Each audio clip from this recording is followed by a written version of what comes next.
Hi, everyone, and welcome to the first Friday of the month. Today, we're going to talk about how to boost your confidence. I'm your host, Goya Mazito, here with. Jocelyn Nichols. We're so happy to have everyone here today, and we're really excited to get this discussion rolling about confidence in and out of the pool, and answer your guys' questions. But most importantly, for today's first Friday of the month, we have to introduce our new student ambassadors. Give it up for Julian and Bamidele. Let's hear something about you guys. Hi, well, thank you for introducing us. My name is Julian Smith, and I've been swimming since the age of 6, and I'm happy to be here and talk to you guys today.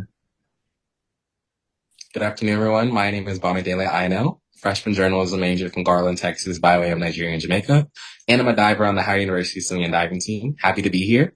And I would say a fun fact, if I'm thinking correctly, is I've never broken a bone or had surgery. That's just a flex. That's not. Yeah, Okay, so I never thank like broke a bone. Thank you guys. And as we say, today we're going to be talking about how to boost your confidence. And Julian, you already into it, talking about when you started swimming. But do you have any of your earliest memories of swimming? Yes. So some of my earliest memories are I did not like the sport of swimming at all. It was more so a thing of it was convenient for my parents to put me in the sport. One, because we knew it was a priority for me to learn how to swim, but two, my brother, he was already swimming. So it was just convenient. And the way I learned how to swim was actually my dad, taking me into the deep end and we were just kind of playing around. It wasn't really formal swim lessons. It was just learning, with him. So that's probably my earliest memory, swimming. And every time I'd get out of the pool, I'd be crying. So. Ditto, ditto. I Mhm. also started swimming when I was 6, and I remember like it kind of began as like a survival of the fittest sort of thing. Like I had done every other sport, hated it. I remember like I have a single mom, and we went to like a mother we actually went to a father-son like basketball tournament, and then one of the sons like threw a basketball in my face and I started crying. So I was like anti that. And then she was like, let's try swimming, and it kind of ended up sticking because like it was a good workout. I cried a lot. But I also like laughed a lot. I met a lot of really nice people. And it kind of stuck. So totally resonate with that. Definitely. I feel like in swimming, you either have your happy moments, but also your sad moments. It's always a mix. No, I also started swimming around 6. It was also from my older sister. She was swimming, and I was just always following along. When she was practicing, I was always there practicing. Even Mhm. if I wasn't allowed in the deep end, I'll always try to sneak there, down there. So it's just kind of like she was my motivation to keep on swimming. And we kept on doing it all together until she stopped swimming before she started college. But what about for you, Bamidele? When did you start diving? So I would say that, of course, like fundamentally, every diver knows how to swim, of course. So for me, I started off with some lessons with my cousins around, I believe, under the age of like 6. So I would say I was like around 6 or pretty young. My mom was like, yeah, like you and your cousin need to know how to swim. So I did swim lessons, but it wasn't anything serious. So I learned how to swim and then I was like, okay, I know how to swim, all this other stuff. So swimming was really just at first, like, that was before I even thought of doing diving. It was really just, something to be able to just go to my uncle's pool in like his apartment to be able to just go swim with my cousins. But then once I hit high school, I was like, basketball didn't work out for me like Jocelyn. I did not like it. My It dad, worked out now though. I'll say now, like okay, I can hit, but at the age of okay. 6, it was not working out. But yeah, like we're kind of like that because of Yeah. me, like my dad, this big basketball diehard, did not like basketball, even though like he tried to like get me to do that. My older siblings did basketball. Was not the sport for me. Did track in high school. Did not like that much either. But I was a good hurdler. Would say that. But then I was like, I want to find a sport where it's like I could be graceful, but then also like still have fun at the same time and really choose a sport for me instead of choosing it for what my parents wanted. So then summer before sophomore year, I found diving because like my high school, they built an auditorium for the whole district to use. And I was like, let's go out and try it. So my earliest memories was me flopping around and not knowing what I was doing, from not having a gymnastic background or anything like that, but really just enjoying being in the water and just feeling the rhythm of the board. And then I've been hooked since summer before sophomore year. No, that's great. And just what you guys said about like your parents are the ones putting you in the sport and like pushing you through. How do you find that balance with like having the pressure from your parents, but then also continuing to do something that you enjoy? I'll start. For me, it's never been my parents, honestly, they could care less about swimming. I feel like I've never had the pressure from them. It's funny because one of my or the most memorable thing on my team here at the University of Florida, like from my time being here, was my first NCAA's, and it was sophomore year. And my mom's up in the stands. It was in Minnesota. I'll never forget. And she asked our director of operations what the order of the relay was, and it was kind of crazy because she knew that I was swimming breaststroke on the relay, but she just didn't know the order of it. And so everyone here at University of Florida always holds that against me. But I think it's honestly a good thing. My parents never put that pressure on me because it just allowed me to be me and do whatever I wanted. And they were going to support me either way. Like she showed up to the meet, not even knowing when I was going to swim. So I think that shows a lot.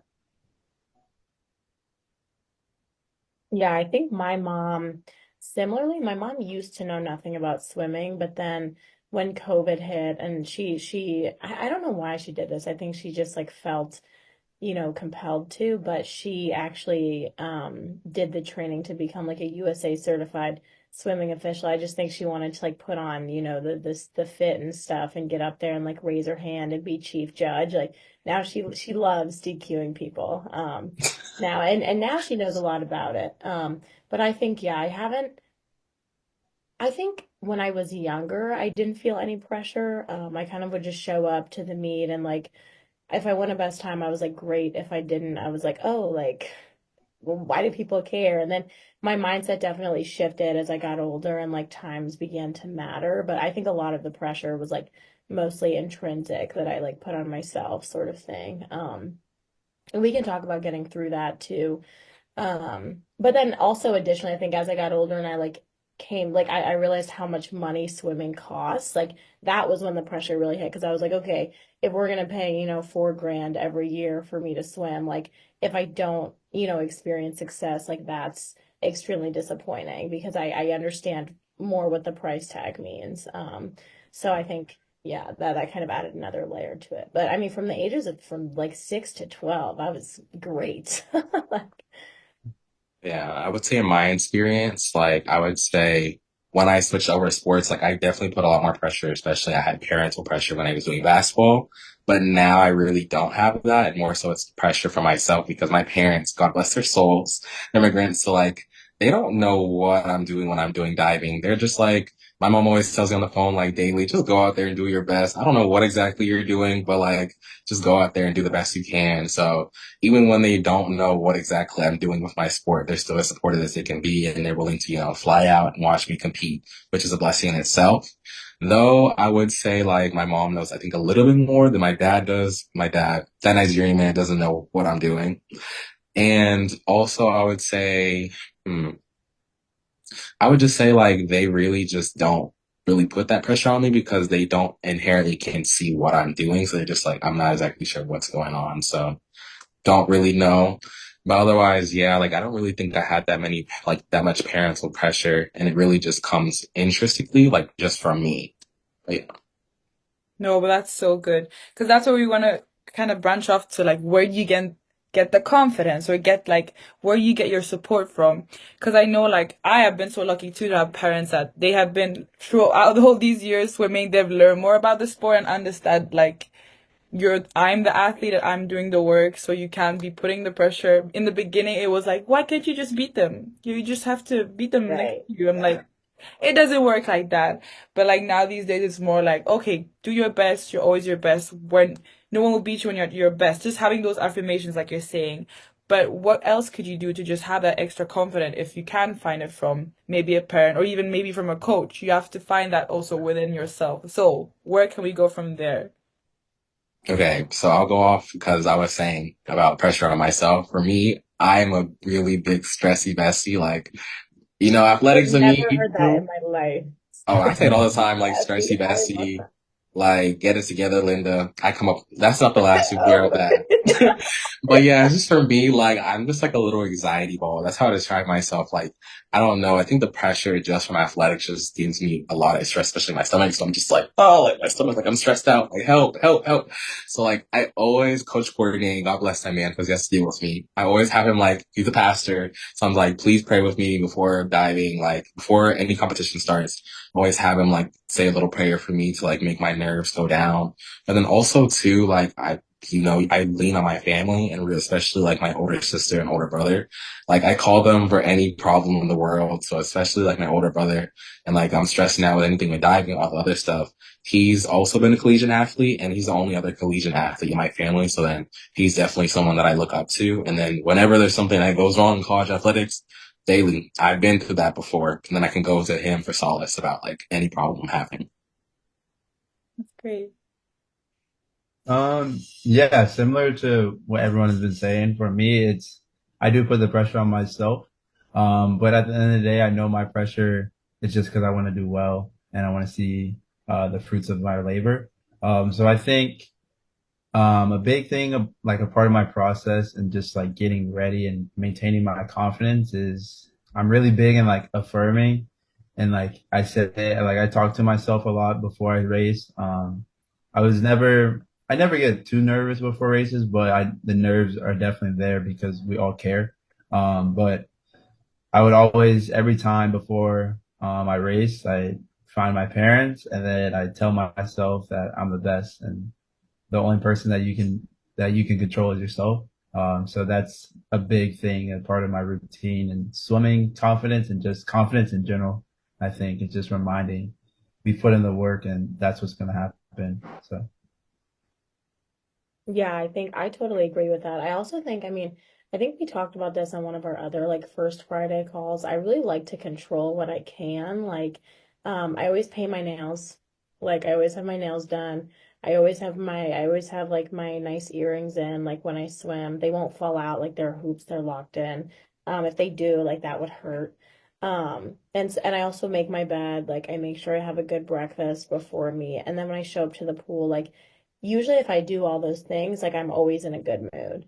And I also I like to think I like can make people laugh behind the blocks. Like that's kind of what I'm known for. And I honestly really like to do that because I think it breaks up a lot of like the tension. And I mean, obviously in the back of your mind, like maybe sometimes like I do think I'm the best. And then that definitely works. But at the same time, it is really nice to just chop it up with people behind the blocks. And I think it also in a way builds your confidence because it's like, oh, like we're all just human at the end of the day. And we're gonna go in and swim this like 50-second race. And like it's kind of like a toss up, but it's like, just nice to control what you can. And then apart from that, like you have put in the work, like we talked about. What about you, Queen Gloria? Yeah, definitely. Because in the end of the day, you just have to always remember, like, you have, like you said, you have to trust yourself and know what you can control. The one person to your right and left, you can't control what they do. What they swim, it doesn't matter what you have done and what you've worked with before. But sometimes still, like, even though we can do all those things to feel confident, and also being in a space where maybe we don't have people that look like us, or maybe we are the only ones there. Sometimes I felt, at least that has affected me too. I've been like, oh, I'm different too. When are they gonna like, oh, if I swim a bad race, oh, of course she swims bad, or like, like, do you guys ever have had these moments before? That was mostly when I was young, but for the younger ones out there, like, what would we say to them, or what could we help them to support them with these thoughts? Um, I think I'll give my 2 cents. I would say for me, bad meets diving or swimming is going to happen, especially in my case with diving. This season did have a bad meet, and really you just need to work on picking yourself back up because you have to give yourself time to assess that situation because it is going to hurt. And it's going to be like, dang, like I suck booty cheeks. Like I am not a good athlete. And it really will have you thinking like, why am I doing my sport? It'll make you question your why. But again, you have to sit down with yourself, reevaluate what is your why? Why are you here in the first place? And really reassess like why you're doing the sport. Swimming, diving, it's not the easiest sport out there. So again, you have to make sure you really never let go of that why. And then you keep running with it until you can't go any farther. And then also, I would say too, is that you have to learn to trust yourself again, because trust is a big thing, especially with yourself. And in my case, with that competition, it was hard because like it was a 3 meter competition and I did poorly. And I was like, I'm bad at 3 meter now. Like anytime I do 3 meter, I'm going to mess up. But I just had to take baby steps and learn how to be comfortable and be, be present with the board and really appreciate what my body can do because my body can do things. I just need to learn to trust it again. If that makes sense. Yeah, I think I totally agree with that. And also, Gloria, I'm not sure if you were hinting at this, but on the topic of like being black in swimming, also, I'm the only black person on the women's swim team at Amherst, and I think a lot of, especially what I had to, compartmentalize freshman year and like deal with these past 4 years, like in addition to being a teammate and also focusing on myself, I think I've also stepped into like a huge educative role in the team. Like I work as a DEI rep, like I do, like I often facilitate conversations. A lot of people are scared, like nobody wants to talk about it. Like I walk into the pool and nobody wants to be like, hey, like there's a reason there's 50 of us and I'm like the only person of color here. And I do think like that has been really difficult, especially like freshman year. I remember like I don't know, like people would come to the meet and they just point, they'd be like, "Oh, that's Jocelyn," and I'm like, "Yeah, it is," but also like I know that I stand out at meets, whether Yeah. it's at NESCACs or like nationals, whatever. And I think dealing with that, like a lot of what I found works for me is just like kind of not necessarily like making the most of it, but taking everything like in stride. Like I'm very prideful in my blackness. I love like I've learned to love. Like if somebody asks me a question, they're like, "Oh my," I'm like, "Oh my gosh, I would love to talk about it." Like I would love to talk about why black people aren't found in swimming. I would love to like help you out so then you can go help your friends out. And then hopefully like more people will feel comfortable, like more people of color will feel comfortable pursuing swimming sort of thing. And I feel like I've definitely tried to make the most of it, but at the same time, like like some situations are still uncomfortable. But that's also why like it's important to do stuff like this. So yeah. Yeah, I mean, I agree with everything they've all said. I think going off of Jocelyn's point is just for me, there have been times where like honestly, it hasn't been uncomfortable, but I think I see it as an opportunity for me to be myself and allow me to showcase what not just I can do, but what we all can do, being African American. And I kind of took that, I take it with pride because I feel like we all have an opportunity. And if you're listening to this, yes, every meet, I promise you more people will be looking at you than anyone else on your team. And I see that as a good thing, because the more eyes, the more heads we can turn, and the more we can prove. So that's kind of always gave me confidence that the bigger meets like NCAA's or SECs and stuff, it's just like seeing that every time I walk on deck, there are people looking at me more so than my teammates, and I think that kind of kept me going and motivated in the sport. And then also going back to Justin's point earlier about confidence is like for me, for meets, I like everyone always asks me like, "Oh, Julian, like, why does it matter what you're wearing or what like the team like uniform is or whatever?" I'm like, if you look good, you feel good. Right. I had a thing where like I never wanted to race in like a colorful suit. It always had to be black. I don't know why, Mm. Mm-hmm. but that was just That's it. tough. That's tough. Why would It, you show up in like the rainbow tier like laser? exactly. No one understood it, but our team, our coach, they understood it, and I was like, if I look good, I feel good, and I swim good, and that's a confidence boost that we all have, and I think can carry you further than people think. No, definitely. These are such great points. Because you can always control, like you were saying earlier. So control what you can control and just let go what you can. But also like turning the negative things into something positive. Like you said had such a great point and people staring at you, well, prove them then. Why are you staring? Let me give you a show then to look at. Like just change that. Because I grew up in Sweden. And I was in the north there, and I was like the only black girl on my team. Me and my sister were the only black girls in the team, so it'd always be so many questions, always something about, oh, your hair never gets wet, or like there was just always something all the Yeah. time. So just growing up with that, like they were not used to like people like us, and especially in the sport, there'll always be questions about why are you swimming in. But I would always take that and just be like, okay, I'm doing this not for myself, but also for the community, showing that the other young black girls that if I can do it, they can do it too, and they can also belong in the sport. Hmm. But connecting the community, how do you guys feel like the community plays a role in your swimming journey? Um, I can kind of start, I guess. So I think the community plays a big role. I mean, we all wouldn't be here without the village that we've had supporting us up to this point. And I think for me, the community it keeps you going as well. Just seeing people are surprised when they see the success that we have. And you kind of thrive off of that, you know. When I'm walking and someone asks, "Oh, are you on the basketball team?" But then I say swimming, they're like, "Wow, like, they're really interested in it now." So it keeps you going. And it's cool to see young kids that are interested and inspired by us because, it's important. And I think we all wouldn't be here if it wasn't important to us. So. I think I'm going to piggyback off of what Julian said. Definitely with that wow factor, especially being in a unique like community in itself, where like you can't really because being on an HBCU swim and dive team that's somewhere like you really can't find that aspect anywhere else. So like it just perpetuates such a unique culture in itself.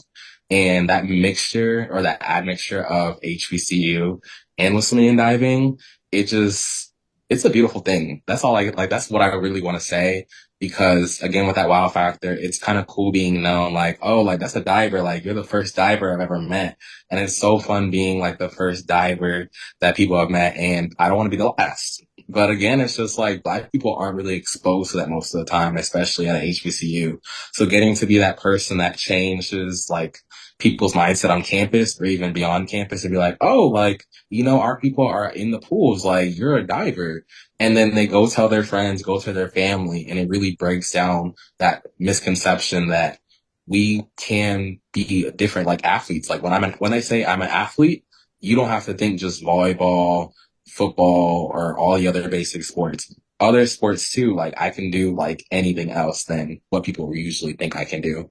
And then just the community here at Howard University and the swim and dive team in itself, it's just such a bond that I would say that like it's it's like a really just wow like I like there's just like it's inexplainable in words just to say by how like just everybody how like the interaction and then just like the companionship here is just a beautiful thing to see and I feel like that's why like we're just like we've been so successful and stuff like that too because especially just like the community in the black like the community and the companionship in the black community is just like a kinship so because we're like a family and it's like I feel like it's a different dynamic than what you usually see for other swim and dive teams.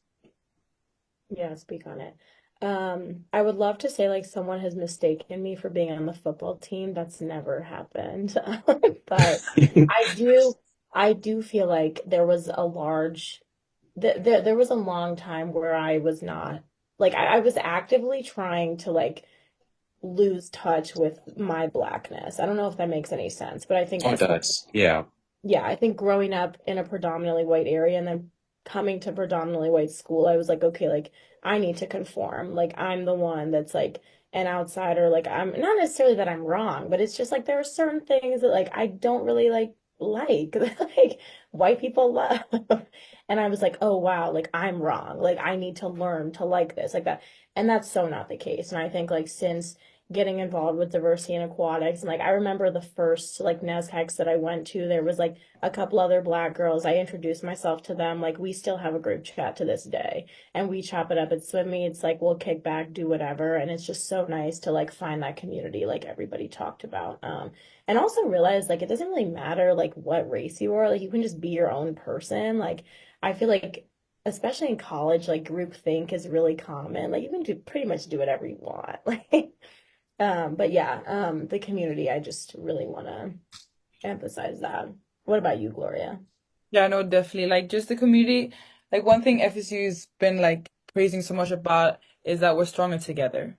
Hmm. Together as a whole, we're gonna be stronger together. So like that has definitely been something that has helped push forward and just like go through whatever struggles, ever experience like that has just been such a good way to have in mind and go back to. But how could we then create, as individuals, but also for them listening there back at home, how could we create a more inclusive and welcoming swim environments? I feel like we talked about this. Like, remember, when you were at National and you texted me and you were like, Jocelyn, like, I really want to like make this video thing, but I'm kind of like scared. I feel like taking the first step is so hard because, like, when I walk into a pool, I can immediately spot every person of color, like, on the deck. But I'm like, oh, like, who's gonna speak first? Like, are you gonna speak first? Like, am I gonna walk up to you? Like, how's this gonna happen? Because we both know, like, we have like that spidey sense, you know what I mean? And I feel like just taking the first step and being like, hi, my name's Jocelyn. I noticed, like, we're basically sisters, like, let's, like have a conversation and like see, I mean, it's a very simple answer, honestly, but it's like, I feel like the first step would just be like having a conversation about it. And Yeah, also doing the swim clinics like we talked about and like organizing those for sure. Yeah, and then just to talk off of what Jocelyn was saying too, and just like being the first, because every other person is going to have that bystander mentality where they're like, oh, the next person will do it. Let me let the other person do it. But if you keep letting that cycle happen, nobody's going to start it off. So it just takes one spark to have an explosion of just beauty. So you really just need to make sure like you're being the first or just really don't allow fear to hold you back. Because if you allow fear to hold you back, nothing's ever going to get started. Most things in history don't get started by just waiting around. And then also to be the change and be the inclusivity you want to be. And that starts by being yourself. And with what Jocelyn says, if you don't feel comfortable or you don't feel like you fit in, don't allow that to deter you from being yourself because most of the time people love your, like who you are as a person if you just be your true self. So great. Yeah, so eloquently said. Like I feel it in my chest. I'm ready to go like change the world. Thank you. Yeah, I don't know if I can add anything else to that. No, you can't. Okay, okay, okay. I will. I will. I mean, another thing is just bet on yourself too. Like, um, Yeah. there's no reason why you can't do it. So you're gonna have to bet on yourself, and it's up to you to go do it. And no one's gonna stop you but yourself. So just control everything that you can On do. that. And even if people say you can't do it, your brain can still tell you that you can. So just have faith and it'll happen when it happens. So Heavy on that. You are your biggest advocate. Yeah. Also give us a call if anyone needs a pep talk. Like I will pep talk up. You got this. As the time is running up, I just want to say huge thanks everyone for coming and watching our first Friday of the month. And thank you to our new student ambassador that joined us today. Make sure to reach out if you have any questions or have any recommendations for what other topics you want for next month. But thank you so much once again, and It was a pleasure. See you next Bye, time. guys. hope you guys took anything away from this. Thank you. Yes. I'm just gonna let it run out. And then if you guys want to come back on the link, it's Yeah, fine. I'll come back on. And then we can debrief. Yeah. But no pressure, guys, if you don't want to.